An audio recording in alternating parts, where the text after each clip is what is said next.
I want to remind you again of this kind of pitch I made to you about kind of what we understand about sort of simple models of matter from kind of geometrical abstractions. Okay, the hard sphere model. Okay, and again, these ideas go back quite a long time, and for example, Kepler had conjectured that the symmetries of crystalline materials, he didn't quite know about atoms, but he had some ideas about atoms, could be understood in terms of the symmetries of the densest mathematical geometrical packings that you could have.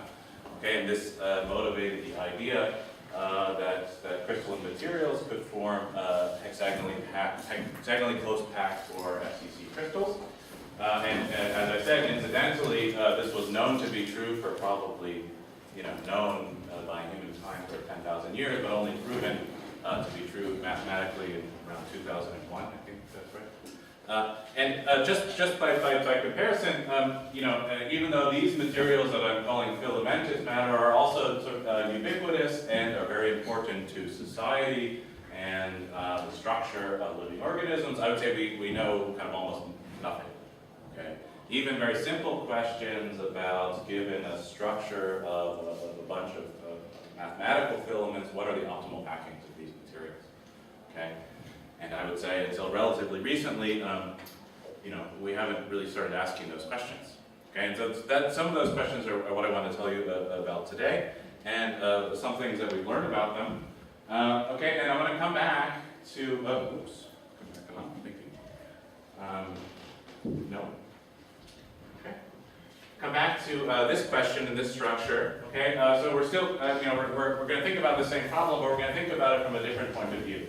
Okay, so again, I told you there are many systems where you have cohesive assemblies of long, flexible molecules that I think of mathematically as a filament bundle, a self-twisting bundle. It's more or less very similar to the type of structure you would see in a cable or a textile or a rope.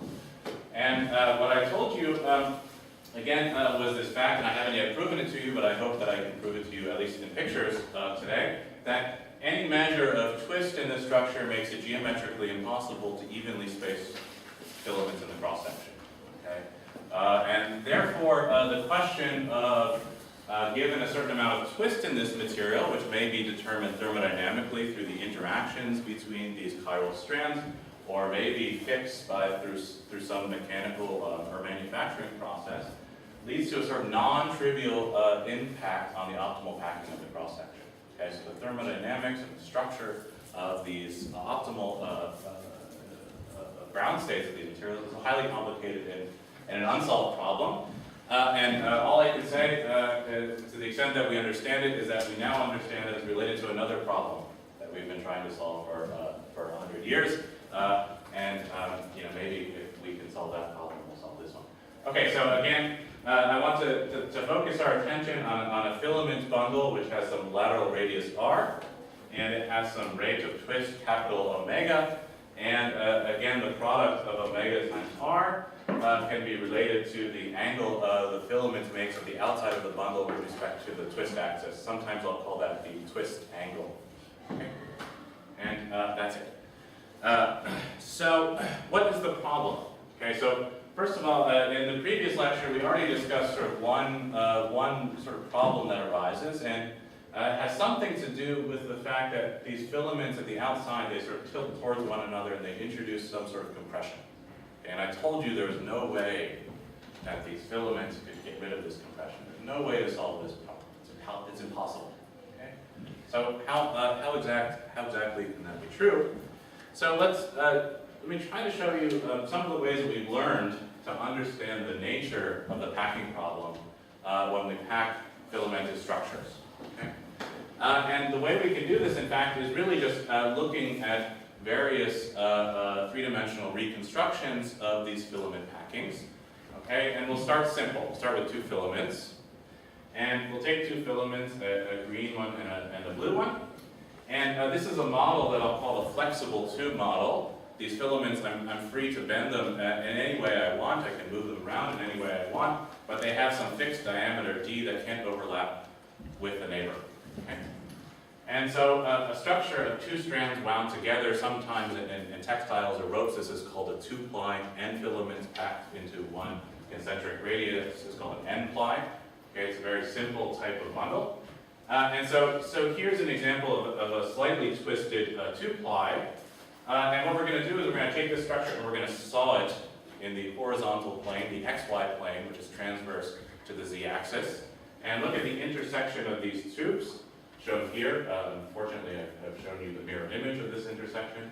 But in any case, this is the intersection of the blue filament, the intersection of the green filament. And because the cross-section of each of these filaments is circular, and this is a small amount of twist, each one of these filaments is intersecting this plane roughly normally, and so their intersections are circles. Okay? That's what I would get if I had a straight cylinder cut normally with a plane. Okay. That's easy to understand. Now, turns out if you take this flexible tube model and you increase the amount of twist, and maybe you try to keep them in such a way that they're close packed, it doesn't really matter. What you see when you start looking at the intersections of these filaments as they're sliced in these different horizontal planes are very funny shaped cross sections. Okay? So as we go from left to right, we're going through this increasing sequence of twists. And these circular cross sections, which represent the intersection between this plane and these tubular filaments, they become warped. Right? They sort of stretch out along the azimuthal direction. As you twist more and more, eventually they become warped into these jelly bean-like shapes. Okay? So what's happening here is not that hard to understand. Okay? Now, why do they become more stretched along the azimuthal direction? Well, as we twist these filaments more and more, they're more and more tilted with respect to this cutting plane. Okay? And if they were straight tubes that we cut with the XY plane, their cross sections would be elliptical. But because they're helical tubes, I'm taking this tilted filament and I'm bending it into a helix, and that's why I bend the cross sections into these jelly beans. So that if you like, these are bent ellipses in some way. So what does this tell you? Well, it tells you one thing. The problem of packing these filaments in a twisted structure is not the problem of packing disks in the plane. Okay? If the filaments are straight, if it's an eight-spiral bundle, surely I can think about this packing as a strictly two-dimensional problem, the packing of a two-dimensional problem in a plane, packing of disks in a plane.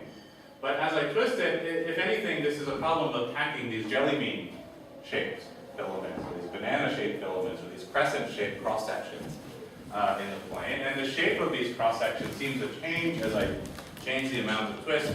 It looks like quite a very complicated and nonlinear problem. Incidentally, this is a fun little mathematical model that you can solve. Several people have studied this. In fact, what you can show, even with 2 or 3 or 4 or 5 or n filaments in this N-ply, is that if you start with 2 filaments packed closely together and you increase the amount of twist, you increase the omega, eventually you reach a point where, in order to avoid self-overlap, you have to open up a hole in the middle of the structure. Right? So there turns out to be a magic angle, which for 2 filaments is 45 degrees, okay, where the point of closest contact between this filament pair goes from in the XY plane to the filament above and below. Okay? So there's actually a bifurcation that happens, and you have a certain very non-monotonic features of how the packing evolves. Okay? So in particular, from this simple geometrical jamming transition, you can show something that I think is quite amusing. So if you have a ply of n filaments made of a finite length, there's a maximum number of turns that you can put in this structure, okay? Purely from geometry. Okay. Interesting. Okay, so I don't actually want to talk about that. I just want to amuse you and give you the idea of how we can look at this. Yes, sir? So I'm seeing that when you increase the twist, it's like you are forming a hollow, like a cylindrical hollow. You have to put a hole in the structure, or else you could imagine these parts would overlap. But there's no increasing twist without doing so, just making more twist. You are making, what you ultimately are doing, you're increasing the inclination, okay, around these. So you increase omega, okay, And so in that sense, the twist has gone up or the pitch has gone down. But in order to do that, you have to open up the radius of the structure. It goes to infinity eventually. Okay, so that's fine. But I want to understand something more complicated, something as arbitrarily complicated as this. Okay, so this is, let's say this is a filament bundle. These are these gray tubes with a seemingly arbitrary cross-section. Okay, and it has packed into some two-dimensional configuration which looks very random. And what I'm showing you here in the side view is one of the ways we've cut this mathematical filament bundle. And now I'm looking from the top. Okay, and this is the same way that we looked at these filament bundles in the last picture. And what you see here is something that looks like a surprising pattern of how the intersections of these tubes appear in this cross-section. So you'll notice that this tube that's sitting in the middle, since it's sitting straight up in the filament bundle, right, it's pointing along Z, its cross-section looks circular.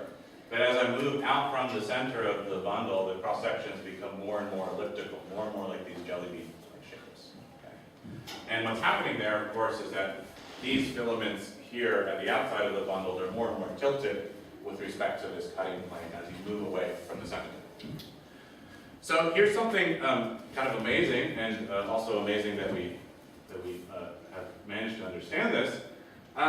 So it turns out, what I'm going to tell you, that the type of distortion that we see from these circular cross-sections when we take a slice, a planar slice through this twisted filament bundle, where we get circular cross-sections having these kind of warp-shaped cross-sections, is in fact mathematically identical to the type of warping that you see when you project an image of a packing of disks on a certain curved surface onto a flat surface.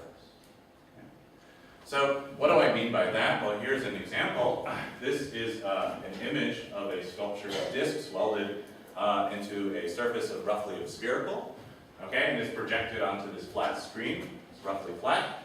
And as we know from Gauss, there's no way to project a three-dimensional surface, curved surface, onto a flat surface without introducing distortions.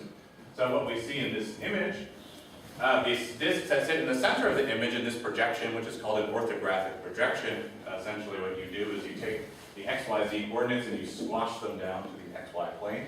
Right? All of the coordinates are stacked up. This disk that's sitting in the center of the image remains circular, but as I move out from the center of the image, these disks appear to be squished along the radial direction.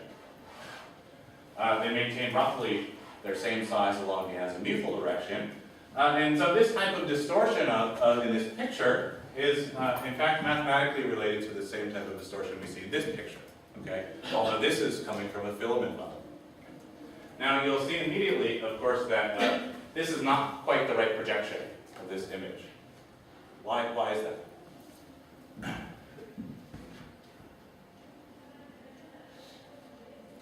So if I look at the cross-sections of these filaments, as I move out from the center of the bundle, what way are they distorted? What direction?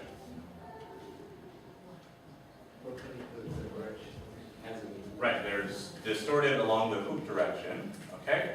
Whereas their size in the radial direction remains roughly constant. Okay, this is exactly the opposite that we see in this orthographic projection, but there is a projection of this disk packing that looks kind of like that, okay? It's not exactly this one for a sphere, okay? And so that's what I want to tell you about, how in fact we understand the correspondence between these two things and what it's going to tell us about the problem of packing filaments in twisted bundles.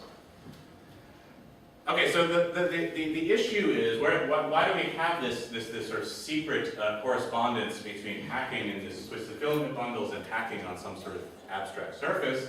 So all of the magic has to do with the notion of distance that's relevant to the filament packing problem. Okay, so when I'm in a filament bundle and I'm trying to put them together as close as I can, what I want to say is that no two filaments are closer together than the diameter of the set. Okay, and what I mean by that, for this, say this pair of filaments right here, is that say this point on the orange filament is not closer to any of the points along this other filament. Okay, That is to say, the distance really means the distance of closest approach. Okay? That's something I would have to determine, say, by sitting on this filament and scanning vertically up and down along the other filament to find the closest one. And so that distance, of course, is not necessarily in the plane that I happen to cut this filament bundle. And in fact, you know, you can go ahead and take the formula for the helical curves that describe these filament positions, and you can work this out yourself. This is a simple exercise. If I take two filaments that are at a position rho 1 and rho 2, so two different radii, and two different angular positions, phi 1 and phi 2, I can calculate the square distance between them given a vertical offset z, okay? And to find the distance of closest approach, all I need to do is simply minimize this function over z. And of course, to do that, I have to solve some transcendental equation, which is not possible algebraically. But of course, if I'm interested in filaments that are very close together, right, that only have a radial separation that's infinitesimally small, say delta rho, and an angular separation delta phi, I can actually solve this distance of closest approach equation. And I find that the square distance of closest approach between two very close filaments looks like this. It has some contribution that depends on the radial separation squared, delta rho squared. Some contribution that depends on the angular separation squared. And there's some non-trivial dependence on this quantity here that I call the tilt angle, theta of rho. Okay? So this again goes from 0 at the center of the bundle and it tilts out to 90 degrees at the outside of the bundle, depending on the rate of play. Now, if there are any students of differential geometry in this audience, you'll recognize this formula. This looks like the formula for a metric on a two-dimensional surface. Okay, the metric is just a fancy way of saying I take two positions on my surface that are very nearby, okay, that live on this three-dimensional surface, and it takes the difference in position in that two-dimensional surface coordinates and maps it onto the Euclidean distance. And in fact, this metric looks kind of like the metric for a spherical surface. And really what I want to do is, let's forget about the metric for a second. Let's try to find another way to understand why there is some kind of problem when we try to pack these twisted filament bundles, okay? And how this has something to do with the curved surface. So the way to sort of see this correspondence is the following. Let's think about a concentric row of filaments, a distance rho from the center of the bundle. So this is sort of like a cylinder of filaments. I'm going to show one orange filament, and you can barely see a bunch of neighbor filaments packed at that same distance. And what I'm going to do is calculate the length of this line, L of rho, that I call the perimeter. Okay? The length of this line, compared to the diameter of the filaments, tells me how much space is available to pack other filaments at the same radius. Okay? So this line is a curve that connects 2 points of self-contact along the same curve. Okay? And so if the length of this line divided by the diameter is 10, then I can only fit 10 filaments. Okay? There's not enough room for more than that. So this, in fact, is relatively simple trigonometry to calculate this, the length of this line in terms of the pitch and this tilt angle. Okay, it's E sine theta. Okay, you can do that. And what you can do is take the tilt angle and expand it for small distances near the center of the bundle, and you find that the amount of space that's available for packing other tubes at rho is 2 pi rho times some function that decreases with rho squared times omega squared. So what that tells you is there's less than the amount of space that there would be available on a plane. On a plane, if I went a distance rho away from the center, say of my bundle, there should be 2 pi rho. That's the circumference of a circle. Okay? This is saying that it's 2 pi rho times some function that decreases with rho. There's less space available than there would be on a plane. And in fact, we could do the same exercise, say, for a nice axisymmetric surface, like the sphere, where this distance rho is the arc distance from the North Pole. Okay, so I walk down rho to, I don't know, say to, where do we think this is, the Tropic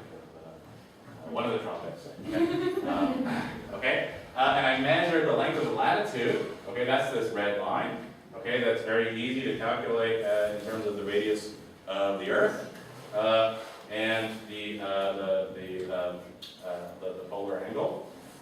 Okay, and again we find that the amount of space that's available for the latitude is 2 pi rho times some function that decreases with the arc distance from the North Pole divided by the radius of curvature. Okay, in fact, if you kind of squint your eyes a little bit, you can think, well, this omega squared here, it must be related to 1 over the radius of curvature.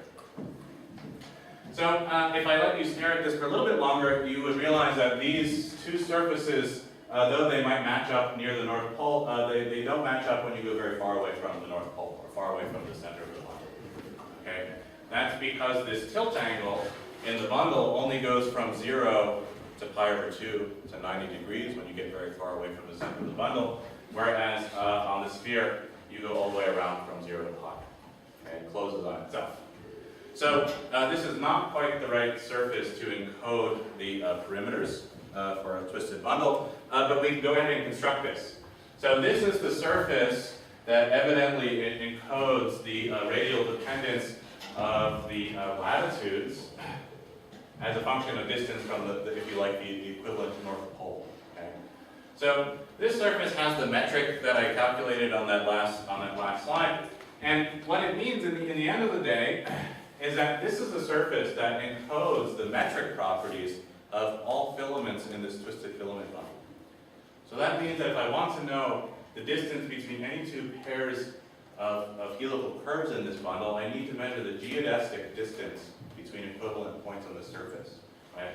Imagine I tack down 2 points on the surface and I draw a taut piece of string across that surface. The length of that curve on that curved surface is identical, 1 to 1, to the distance of closest approach between these three-dimensional curves in this structure. So that's pretty cool. Okay, what do we know about this surface? Well, this surface near its North Pole has a certain effective radial radius of curvature. Okay, it's 1 over omega divided by square root of 3. Okay, if you remember on the previous slide, the radius of curvature had something to do with 1 over the twist rate. And if you remember, maybe, I'm not quite sure what you guys, to what extent you guys talked about the different types of curvature of surfaces. There's two important types of curvatures for two-dimensional surfaces. There's the mean curvature, okay, which is the average of the curvatures measured at two perpendicular directions on the surface. Okay, that's capital 1 and capital 2. But if I take the product of those two curvatures measured in two perpendicular directions, okay, this is known as the Gaussian curvature. Okay, these are the principal directions. And the simple examples, of course, are sort of hyperbolic or satellite shapes where you have a negative Gaussian curvature, or a sphere, for example, which is curved in two perpendicular directions the same way. Okay, so it's just a positive Gaussian curvature. So this has a positive Gaussian curvature, and it is most highest positive curvature near the top of the surface, which is equivalent to near the center of the bundle. Okay? And in fact, if you go very far away from the center of this bundle, the Gaussian curvature, according to this formula, goes to 0, and that has something to do with the fact that this effective surface kind of flattens out into a cylindrical topology. Okay? So it's not spherical, it doesn't close up on itself, in fact it kind of flattens out, and there's actually no end to this surface. It can go on forever. Okay? Which is another way of saying that you could keep building this bundle as big as you wanted. Right? There's no stop. There's no point to stop as long as you make sure there's enough room for the filaments at the outside.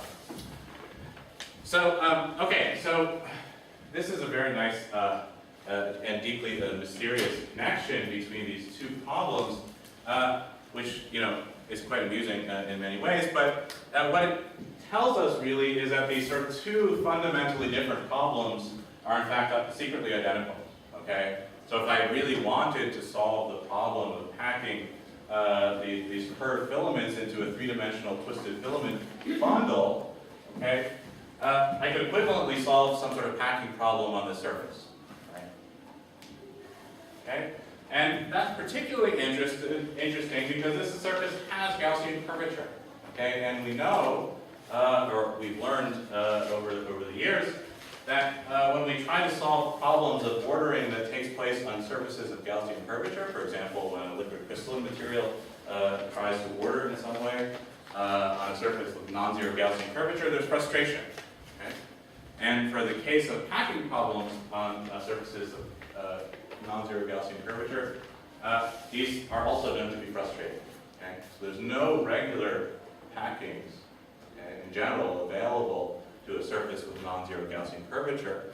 And so, in some sense, this is kind of giving us a geometrical way to understand why we have frustration between packing and toast. Yes? Does that shape also describe the cap of your bundle? No. That's a good guess, though. That's a good guess. No, it's not the shape of the end of the bundle. So this surface, I have to say, the surface does not live anywhere in the bundle. Okay? There's no way to take the surface and embed it in the bundle, for example, in the way that every filament is normal to the surface, which would be your guess. Okay? The surface lives somewhere else. It's really, in some sense, a happy accident that we can, in fact, reconstruct and embed this surface in 3 dimensions and look at it. Right? So it's kind of a coincidence, maybe. Okay, so that's pretty cool. And one reason that we've been pretty excited about this is that it sort of maps this problem of packing in these filament bundles and the geometry of this problem onto a kind of another classical problem of materials geometry, which some might call the generalized Thompson problem. Okay, and I'm not sure if at all you've heard anything about the Thompson problem at this conference. You might remember from your high school chemistry that Thompson had the idea that atoms could be understood as the lowest energy states of classical electrons living on the surface of a charged ball. Okay, and I guess that was called the plum pudding model. And ultimately, this is an incorrect model of the atom, and probably not a very good model of plum pudding either. In any case, the mathematical problem has been around for well over 100 years now, and mathematicians and computer scientists and physicists, and some of whom are sitting in the room, have been trying to understand, as a function of the number of particles and the type of interactions that exist between particles that are forced to live on a surface of a sphere, what is the lowest energy configuration? Okay, it's a largely unsolved problem, and of course, there's sort of mathematical models of this. But it's also been kind of very important for understanding certain types of material structures. For example, the structures of viral capsids, which you can think of crudely, at least for icosahedral viruses, as crystalline-like assemblies of protein subunits. Okay, so you have these protein capsimers that form some sort of regular structure, which has the topology of the sphere. More recently, relatively recently, people have been studying a lot the structure of colloidal packing at the interface between 2 immiscible liquids. These are called Pickering emulsions. Okay, and what do we know about this problem? Well, one of the things we know about this problem that makes it particularly interesting is that there have to be defects, flaws in the packing, in the lowest energy state. Okay, so what I've highlighted here in each of these packings are sites of 5-fold coordination in an otherwise 6-fold coordinated packing. Okay. So if we were packing points or pennies or attracted particles on a planar surface, you should know that you would expect a perfectly regular hexagonal packing to maximize the number of cohesive interactions or maximize the density, whatever thermodynamic quantity you're interested in. Okay. Because of the curvature, what we learned is that, in fact, you have to have points of 5-fold symmetry, okay? And you have to have a certain number and distribution of these points. And in the context of condensed matter physics, we understand these as defects in the lattice order, okay? And they're known as, of course, they're disclinations in 2D crystals, and these ones happen to be called 5-fold disclinations.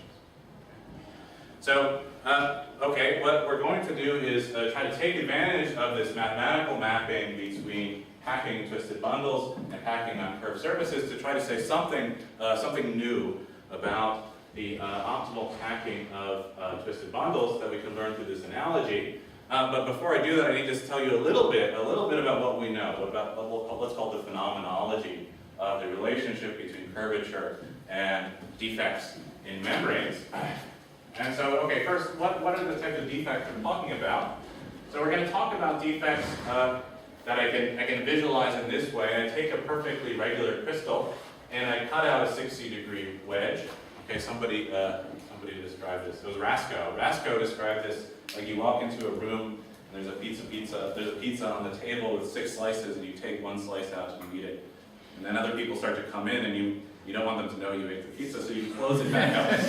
Okay? So what you have to do, of course, is you have to stretch the pizza, right? You stretch the pizza at the outside, and if you look at the end of this cut, you have one lattice position that has only 5 nearest neighbors, but everyone else still has 6 nearest neighbors. Okay? And this is a disclination in the following sense. If you look at the lattice directions, which point in the sort of 6-fold directions of the nearest neighbor packing, they actually wind around in a clockwise sense by 60 degrees, okay, plus 2 pi over 6. Okay, sorry, counterclockwise, a right-handed sense. Okay, so that gives a topological charge to this packing. So the plus 2 pi over 6 is a 5-fold defect. If I was a generous person to take that pizza and shove it in, right, to a pizza that didn't quite have enough room, I would end up with a 7-fold defect, okay? And that has a minus topological charge. And, okay, what do we know about the energy cost of forming these defects in 2-dimensional crystals? It's very similar in ways to forming defects in pneumatic liquid crystals, there's a bit of a modification of the long-range nature of the effects.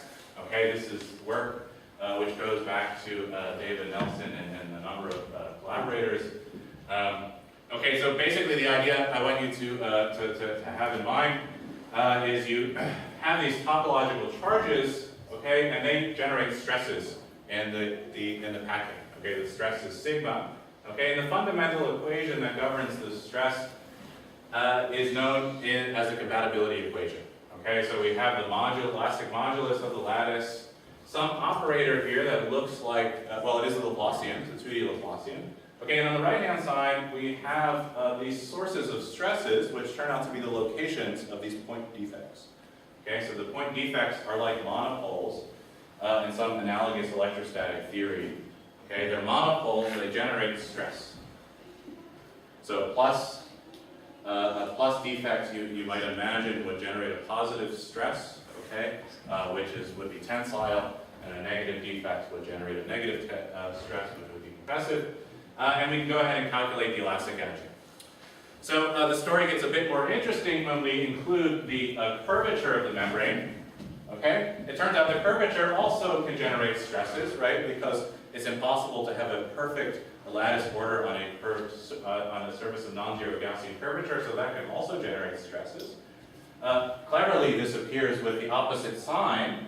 Okay, so if you have, say, a positive disclination, you might imagine deforming your membrane in such a way that you can try to neutralize the stresses that are generated.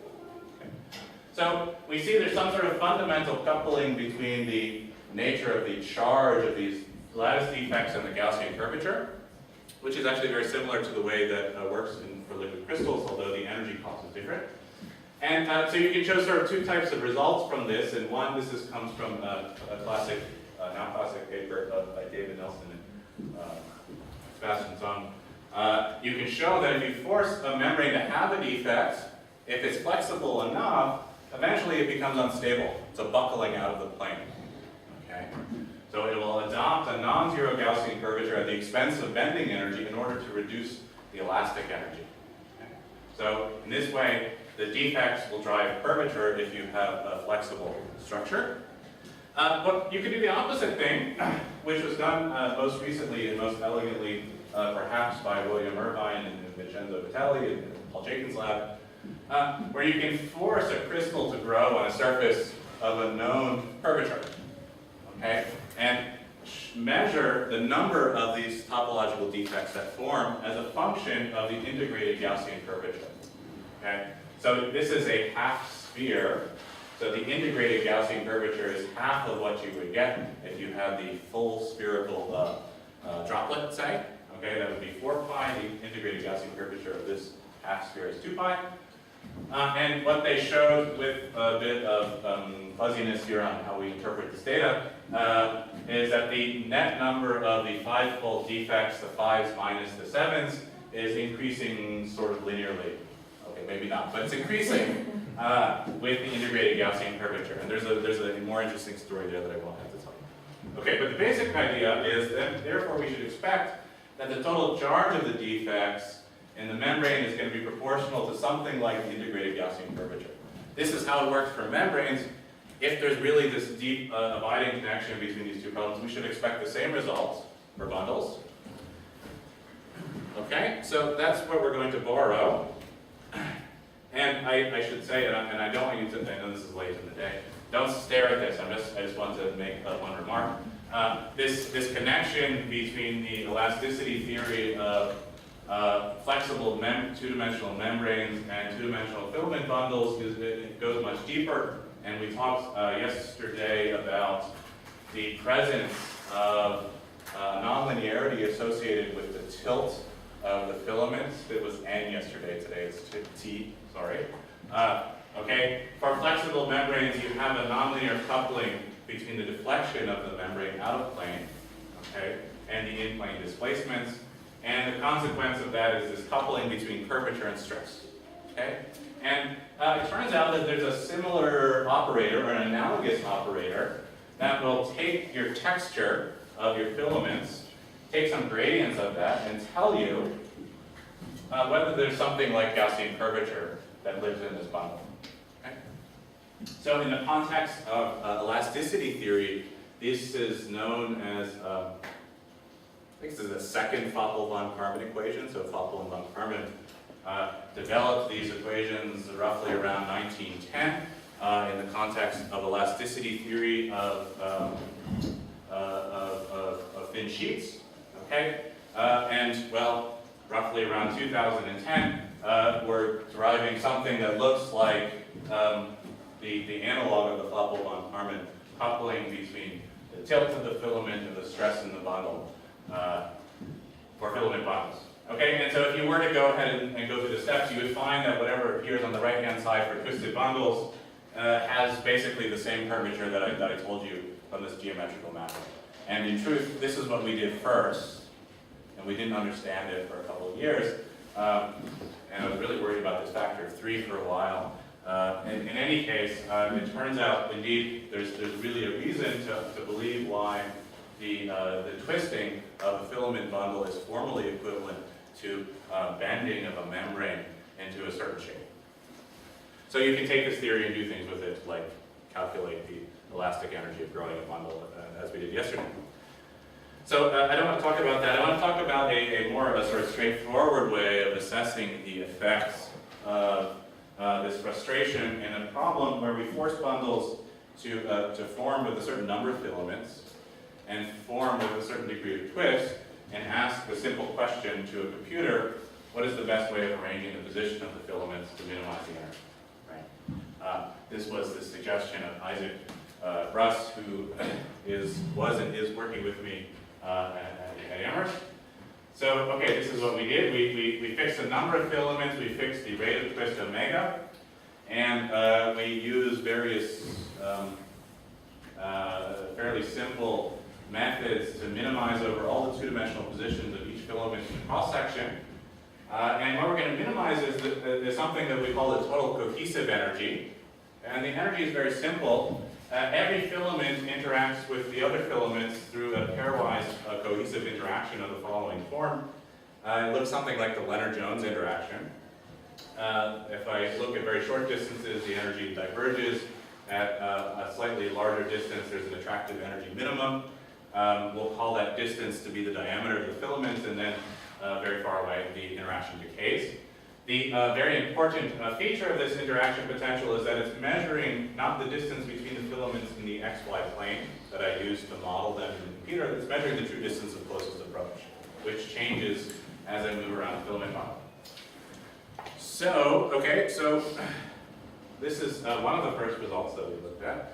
So we looked at a 16 filament bundle, because that is the first thing that we could figure out how to get to work. And we calculate the energy, okay, as a function of the bundle twist, or the product of omega times r, which is like theta, okay, for small twist.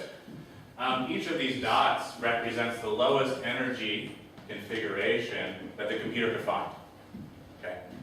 So what do we see for small twists? The lowest energy starts to go up and up and up. This, in fact, is exactly the frustration effect that we studied yesterday when we talked about the size-dependent energy cost of growing a twisted bundle. We see for low twists, it maintains a roughly hexagonal packing until we reach a threshold of about what would correspond to about 25 degrees of tilt at the outside. And all of a sudden, we find another topology which has a 5-fold defect that lives in the center, that's shown here in red, and there's like a secondary minimum. Okay. Okay. So, okay, I was pretty excited about that. This indeed shows that somehow 5-fold defects are favored in sufficiently twisted filament bundles. But Isaac was skeptical, and he said, well, this 16 filaments, it's a highly commensurate number of filaments for a 5-fold geometry. Maybe this is just surface energy. Okay. So he went ahead and did many more simulations. So now these are the results for filament bundles with, he's done up to 200 or more filaments in the bundle. And in fact, what you see here are many ground state calculations just overlaid one on top of the other as a function of bundle twist. And we always see this effect for low amounts of twist, the energy goes up until we reach some threshold. You see a cusp, a secondary minimum. In fact, if you increase it further, you start to see more cusps and more minimum, and it kind of trickles down here. Why it goes below 0? Maybe you guys should ask me that question. Okay, so it's sort of intriguing to think that these cusps have something to do with increasing the number of 5-fold defects in the packing. So we first wanted to know if that's true, and does this process ever stop? Right? Are we going to get an infinite number of defects in the packing? So, okay, I don't want to spend too much time on the details here, but indeed what we did is we went ahead and calculated a quantity that we call Q. Okay, it's the total topological charge, and for the purposes of the examples I'll show you now, it's the number of 5-fold defects here shown in red, minus the number of 7-fold defects shown in blue. Okay, so here there are 6 5-fold defects and 4 7-fold, so that's a net plus 4 charge. And what do we know about that? Well, we heard a little bit in 1 or 2 of the student talks about the Gauss-Bonnet theorem. Okay, and the Gauss-Bonnet theorem is relating the integral of the Gaussian curvature of some ordering that takes place on a curved surface to the topology of the packing. Okay? This is a bit of an annoying version of the Gauss-Bonnet theorem because there's a boundary. Okay? And you have to worry about that, but I don't want us to worry about that right now. Okay? So, for the purposes of this discussion, let's just forget about this boundary term. Let's assume that when the system is able to do it, it will make the boundary term be 0 for reasons that we can justify. And what it would say is that the ideal number of defects, Q, is going to try as hard as it can to set itself so that it's equal to 6 times chi. And chi here, again, is the integral of the Gaussian curvature of this crystalline patch, which is mapped from the positions of the filaments in this 3-dimensional bundle onto this dome-like surface that corresponds to the metric properties. And curiously, if you calculate the integrated Gaussian curvature, it turns out it only depends, as 1 minus cosine cubed, it depends on theta, which is again is the tilt angle of the filament bundle at the outside of the bundle. Okay. Right, so it doesn't depend on the number of filaments. It doesn't depend on R. It only depends on this quantity at the outside of the bundle. And, okay, so this gives us sort of a nice little rule where we say the ideal number of defects, according to this version of Gauss-Bonnet theorem, should be equal to 6 times chi, which increases with the twist of the bundle, according to this formula. That's this little black line. Okay? And what I'm showing you in all these colored dots are all of Isaac's simulation results just kind of thrown down willy-nilly one on top of one another. I think the different colors correspond to different number of filaments. Likely with the small red ones being the smaller bundles, and the dark blue ones in the back being the larger ones, but honestly, I don't know. Okay, so what you see, this geometrical relationship says that the number of defects should go from 0 to 1 around some angle around 25 degrees. Okay, and in fact, this is what we see in these simulations. We go a bit higher, eventually we go to 2, to 3, to 4, to 5, and ultimately to 6. Okay, 6 is the most it's ever going to get. Okay, between 0 and 6, and that's exactly half of the number of excess five-fold defects you would see on a perfectly covered spherical shell. Okay, that's because topologically the surface is equivalent to the northern hemisphere of a sphere. So, you know, despite the fact that the actual number of defects is, of course, an integer, and this condition is a purely geometrical condition that doesn't account anything for the boundary shape, it does a pretty nice job of predicting the kind of where these ground states go from 0 to 1 to 2 to 3 to 4 to 5 excess disclinations, and there's really no energy, there's no physics here, it's just geometry. It's pretty amazing. But what I really like to emphasize here is that these transitions between number of defects don't depend on anything besides theta. Okay? They don't depend on R, they don't depend on the diameter of filaments, they don't depend on the number of filaments. Okay? And so this is pointing to something that's really universal, okay? That the universality is somehow encoded in this geometrical mapping. So you can kind of emphasize it in this way. So here we're plotting all of these results. These are different numbers of excess five-fold defects. Okay, the black is 0, 1, 2, 3, 4, 5, and 6 defects. As a function of the twist angle that goes between 0 and sort of stops around 80. And this is a different number of filaments in the bundle. Okay, and you can see, you know, without doing anything, we don't have to draw any lines. The transition between 0 to 1 and 1 to 2 and 2 to 3 and so on, it doesn't depend on the number of filaments in the bundle. It doesn't depend on this microscopic structure. Purely determined by the integrated Gaussian curvature. Okay, and this is a sequence of some of these ground states and their dual representations. Okay, where we can see the number of optimal number of defects goes up to 5 when we start to cover a fairly large fraction of this dual surface. Okay, so that's very nice, and of course, in reality, not everything is universal. Okay, what we've kind of shown is as you go from left to right, increasing the amount of twist, you get a net increase in the excess number of these red guys, the five-fold defects. It doesn't depend on the number of filaments, but that doesn't mean everything doesn't depend on the number of filaments. In fact, if you look at kind of more subtle quantities. For example, the number of these disclinations per topological charge Q, without even thinking about what that quantity means, right? You start to see all of this other structure in this phase map, okay? Where somehow we have all these different regions. We just drew these lines in by hand to kind of guide your eye. Show that there's much more complicated things going on that determine the sort of physics of these optimal packings. One of the things that we sort of understand, or that we understand by analogy, is what happens when we sit here at small twist angles and we increase the number of filaments in the bundle. What we tend to see is isolated defects, okay, Q equals 1, and we go to fatter bundles, we still have Q equals 1, and one extra five-fold defect, but this five-fold defect is decorated by a 5-7 pair, which is neutral from the point of view of the topological charge. We go larger, we get a 5, 7, 5, 7, 5, and larger we get this kind of longer chain. Okay? And so this phenomena, in fact, was predicted by Mark and David and Alex Travisek some years ago to take place on spherical crystals as the number of particles in these spherical crystals grows to be large, above some critical number.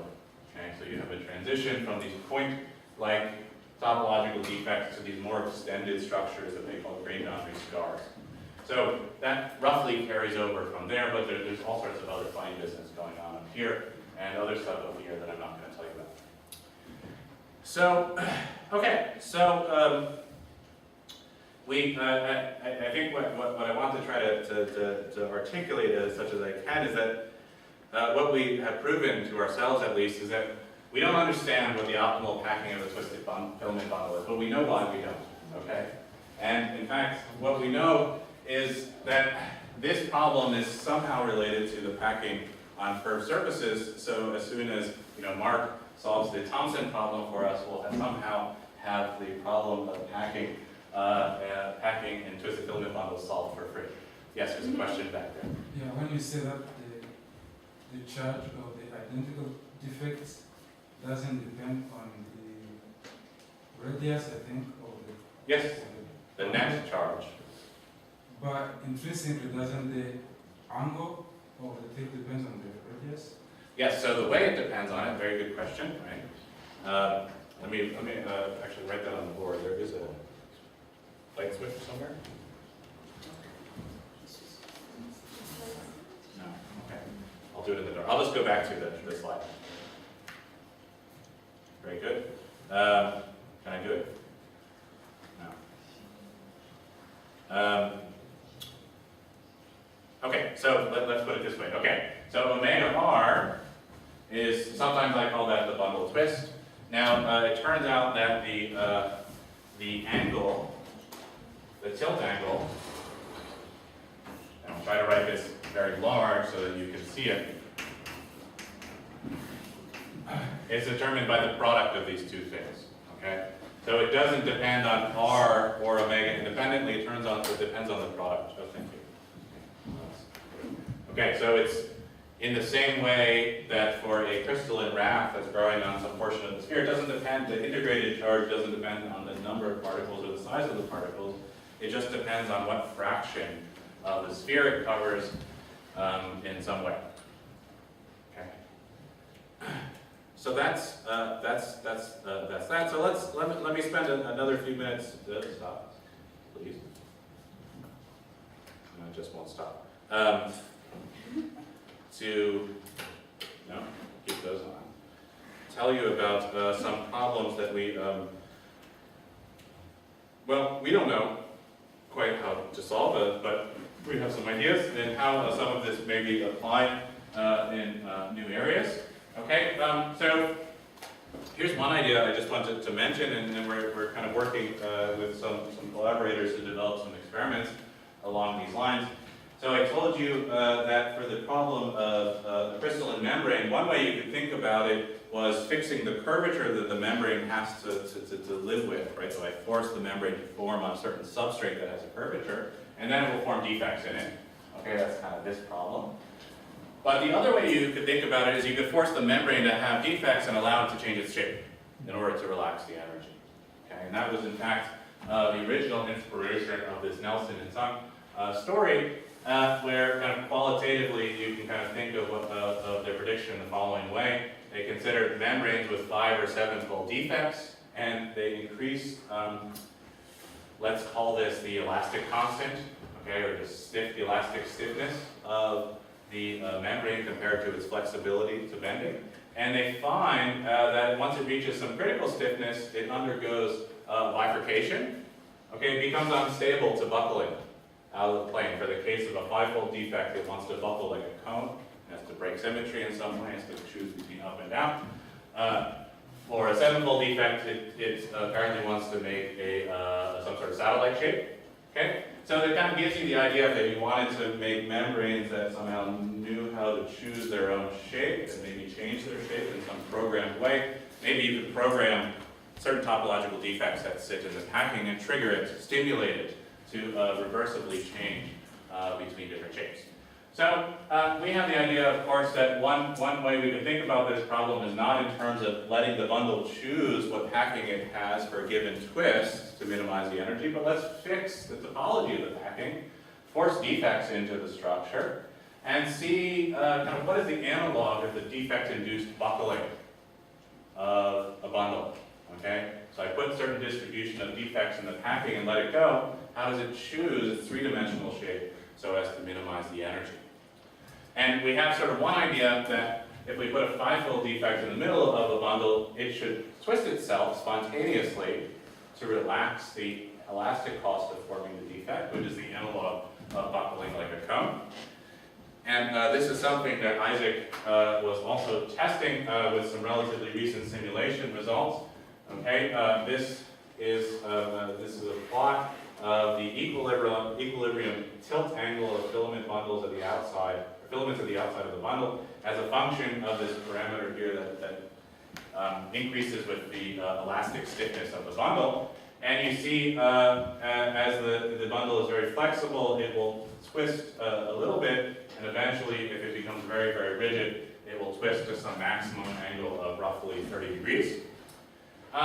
Curiously, first of all, as I said, this is something that Ryan Hayward and I are exploring experimentally by making gel filaments which are programmed to have certain topological defects in their packing, which we might try to use to program three-dimensional shape transitions in their structure. But to me, kind of more interesting is the appearance of all of these other metastable low energy states. Okay? So what we find are not quite these simple uniformly twisted bundles, okay, which is this top curve up here. In fact, when Isaac runs his simulations, very many times he finds all sorts of more complicated structures. Okay? If you want to think about it, these are sort of like crumpled or crinkled bundles. Okay? They sort of twist to the right at the bottom, and then they twist back at the top. And in fact, the number of twists in these structures seems to be discretized. And what we're trying to understand, in fact, is how this correspondence between twisting in filament bundles and buckling of membranes, in the case of these three-dimensional bundles, is much more rich in the context of bundles. Right? There's all of these other instabilities and all of these other modes that can collapse the stress that's induced by defects. Right? So there may be a much more rich shape space to play with once we understand the relationship between the packing and the three-dimensional morphology. Okay, so that's one way to go. How do we program the three-dimensional shape of a filament bundle by programming its two-dimensional packing? We'll see whether that works. The other one, I want to kind of bring this back to some things that we've heard about. I know you heard a lot more about last week while I wasn't here, and I heard a little bit more about this afternoon in some of your talks. How can we understand this problem of the interplay between the orientation of filaments in some densely packed aggregate and its three-dimensional geometry more generally? Okay, I told you in some sense the simplest possible non-trivial problem where we take a bundle that was initially straight and we twist it, but it stays straight, its backbone stays straight. Okay. So in that case, we had this really nice, the sort of virtue of this approach is that this really reduces to a purely two-dimensional problem, even though it's a three-dimensional structure. Okay? And the simplest way to think about that is that every cross-section of this filament bundle is the same up to a rigid rotation. Okay?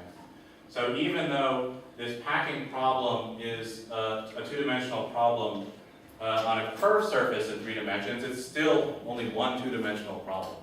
Okay? So I've reduced the dimensionality of this problem in somehow by trying to organize the particles on this surface. That's going to tell me about organizing this structure because of the screw symmetry. But the broader question that this should inspire is, okay, now what happens if I say I take this twisted bundle and I bend it?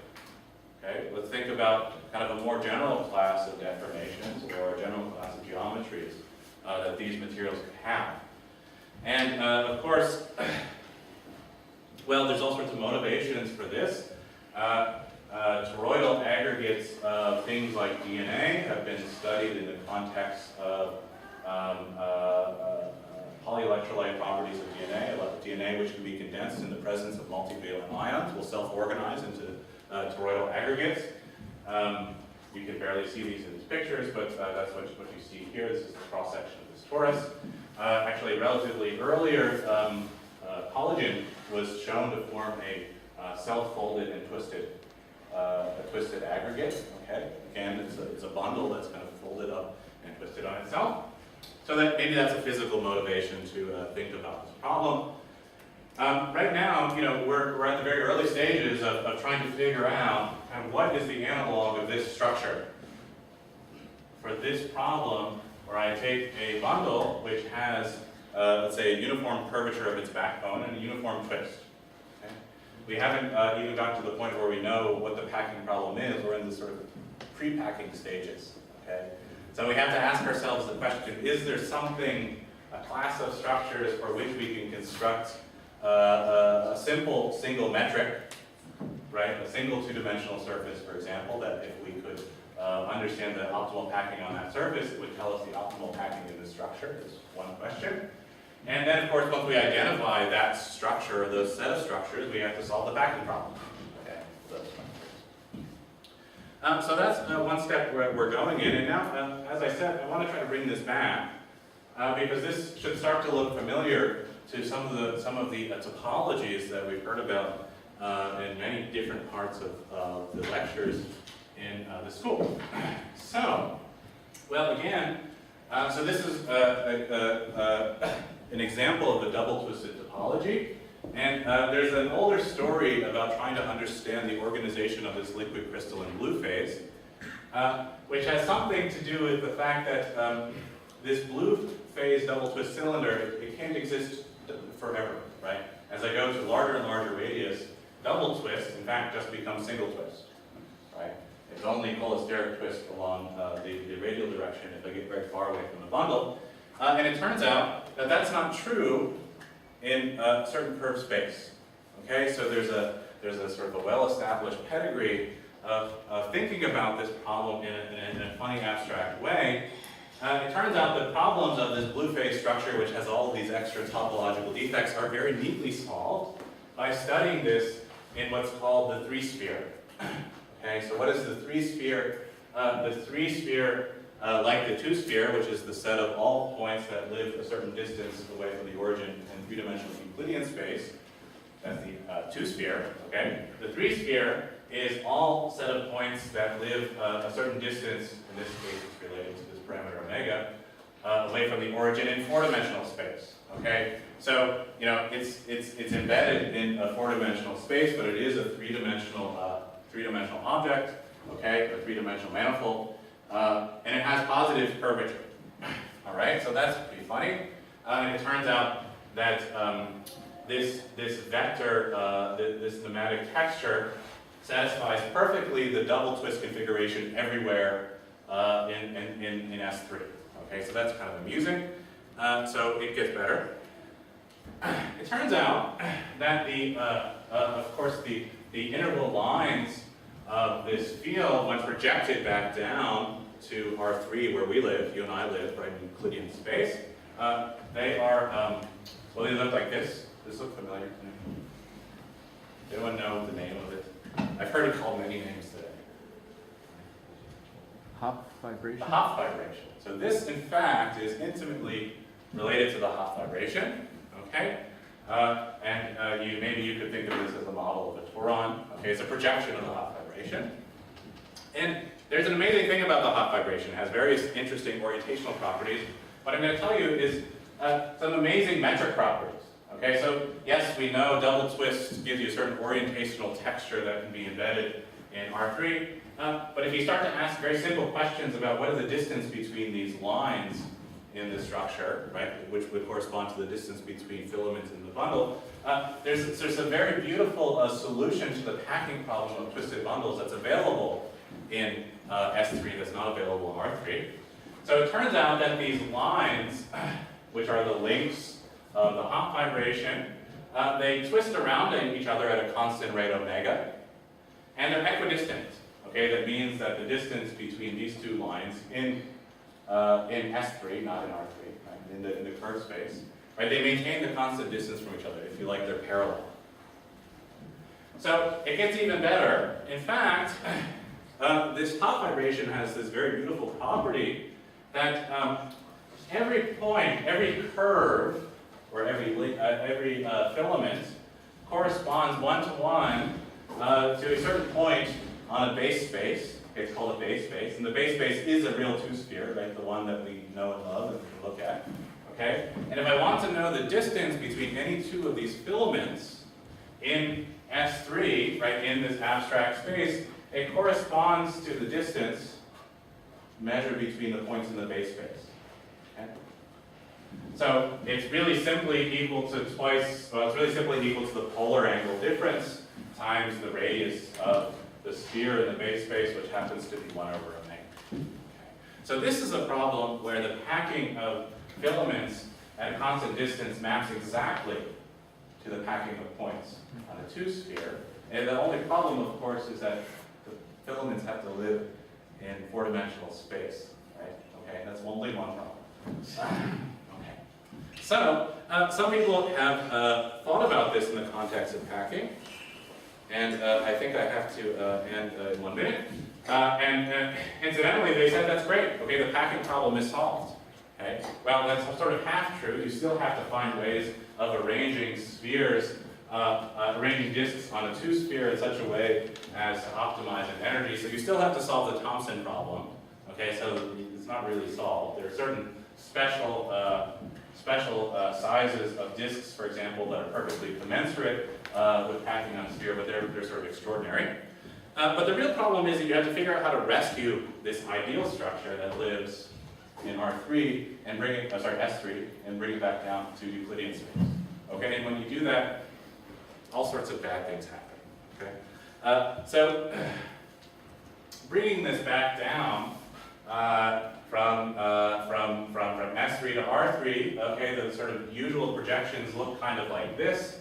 These filaments live on a set of nested toroid. Okay, and I don't want to go through I don't have any time to go through any of the details. You can go ahead and calculate the induced metric that corresponds to the distance of closest approach between two of these polymers. Okay, and in the hot vibration, as you know, each of these filaments are circles. They're circles in curve space, and it's a stereographic projection, so they maintain circular shape on projection. But the problem you can see immediately from this image, I've shown two of these guys, the distance between these curves at the outside is very loose, okay? And the distance between the curves at the inside is very tight. So as soon as I try to bring this back down to a flat space, the lack of curvature means that these ideal distance properties kind of go out the window. Okay, we lose all of the nice properties we had for the straight twisted bundle, and so it seems like we're kind of out of luck. So we've made, all I can say is we've made very little progress in trying to construct better candidates for how to study ideal packings of twisted bundles that have curvature. I won't tell you how to get these or even what's wrong with them. Okay, suffice it to say that the integrated Gaussian curvature that corresponds to the sort of metric that measures the interfilament distances is larger than 2 pi. Okay, so it has a higher integrated Gaussian curvature if we grow these bundles to a thicker size than it would for a straight bundle, which means more defects, okay, or should be more defects. So hopefully either I will be able to tell you about the solution to this problem in the future, or maybe you will be able to tell me about it. Okay, so with that, at the very least, I hope I've convinced you, I've confused you, and convinced you that you don't know the answer to what is the optimal packing of a twisted filament bundle, either a straight one or especially a curved one. But you know, I think we're confused in the right way, right? We're starting to be confused about the right things, and you know, we're at the very earliest stages, I think, of kind of the Filamentous Thompson problem. Okay, so 100 years ago, Thompson posed this problem of ideal packing of points on a sphere. We're just starting to think about the best way to pack filaments in a twisted bundle and realize that there's some relationship between those problems. I think there's really a lot more to understand here about the sort of deep connection between orientation in the filament bundle and its positional degrees of freedom. So with that, I will surrender and take any further questions that you might have.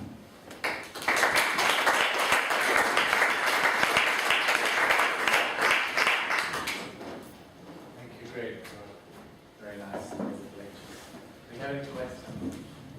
So I just wanted to ask, how dependent are your simulation results on the form of the interaction that you chose? I mean, one could have imagined something harsher like repulsive pores or... Yes. The short answer is I don't know. And I would encourage anybody who wanted to challenge that result and find a different answer to please do it, right? But we don't know. We played a little bit with the, what I would say, what my expectation is, and I'll tell you what my expectation is, and I could be wrong. Well, What's okay. the question again? The question was, how dependent are the simulation results on the type of potential I used? And I used this sort of Leonard-Jones type potential that was a 511 potential if you're really looking carefully. 511, and there's a reason for that, but it doesn't matter. We've done 612, of course. So certain things are going to change, right? So one thing's going to change is probably having to do with all of this sort of substructure here, right? This is the details of whether or not we have a 575, right, which still has Q equals 1, okay, topology, okay. In fact, you also have more, you have plus 4 defects and plus 8 defects, right? So you have all sorts of other stuff going on here. So I think the details of the sort of structure of these disclination patterns are going to change a lot, okay? And particularly the little voids that live here. If you go from say a brittle potential to a more ductile potential. What I don't believe will change is these kind of features of the ground states that are really kind of fairly locked in by the geometry. Right? So what is encoded in the geometrical constraints? But that's yet to be proven. So how do these simulations work? You sort of cool the system down and see what configuration it settles into? Yeah, kind of. I mean, we're fortunate to, one of the virtues of kind of working on these problems where geometry plays an important role is that you can do a really bad job of finding the true ground state and really minimizing energy. You're still going to get, it's still going to show up, right? Because there's no way around it. So what we do is, what Isaac does is he starts with a random configuration of 2D positions and he just runs downhill. And he tries a few moves, non-local moves, to see if he can tap it and get it to another configuration. He does that like 20,000 times per every simulation. So it's like the worst, recipe, but it seems to work. So what I would claim is that we have structures that are representative of the true ground state structure in terms of certain features. But again, I would encourage anyone else to do a much better job at that. One quick. In elasticity theory, if you bring two spheres into contact, you have a Hertzian contact. Yes. So if you bring two cylinders into contact, you have, so to speak, also a Hertzian contact. Yes. Do you have such a thing also in your torsional, like... So we haven't... in a real material, it should, Yeah. it should exist. Yeah. So we haven't included potentials like that for, say, contact mechanics. Yeah.